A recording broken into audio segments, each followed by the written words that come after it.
లేదా తెలుగుదేశం పార్టీకి వ్యతిరేకంగా ఉన్నటువంటి రైతులో తెలుగుదేశం పార్టీ మాట విననటువంటి రైతులు పోతే మాత్రం రకరకాలైనటువంటి నియమ నిబంధనలు పెట్టి వాళ్ళని రానికుండా చేశారు. ఎంత దారుణం!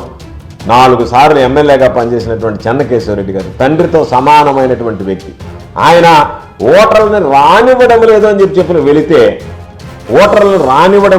చెప్పిన ఒక మాజీ ఎమ్మెల్యే అక్కడికి వెళితే ఆయన్ని పాపం ఎంత దారుణంగా మాట్లాడావంటే, నువ్వు మాజీ ఎమ్మెల్యే అయితే నాకేంటి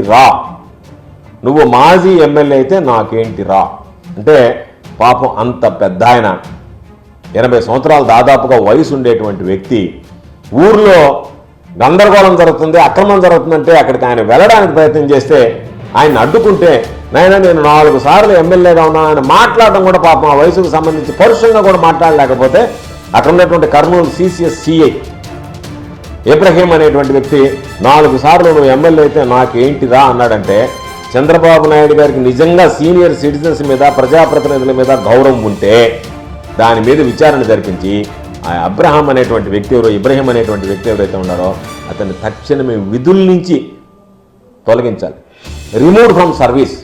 ఎందుకంటే ఇది ఈరోజు జరిగింది ఇంతటితో పోదు. రేపు అన్ని పార్టీలకు ఇదే విధంగా చేసిన తర్వాత కూడా గతంలో నువ్వు చేయలేదా, నువ్వు అప్పుడు ఏం చేసావని చంద్రబాబును ప్రశ్నించేటువంటి పరిస్థితి వస్తుంది. కాబట్టి నేను ఖచ్చితంగా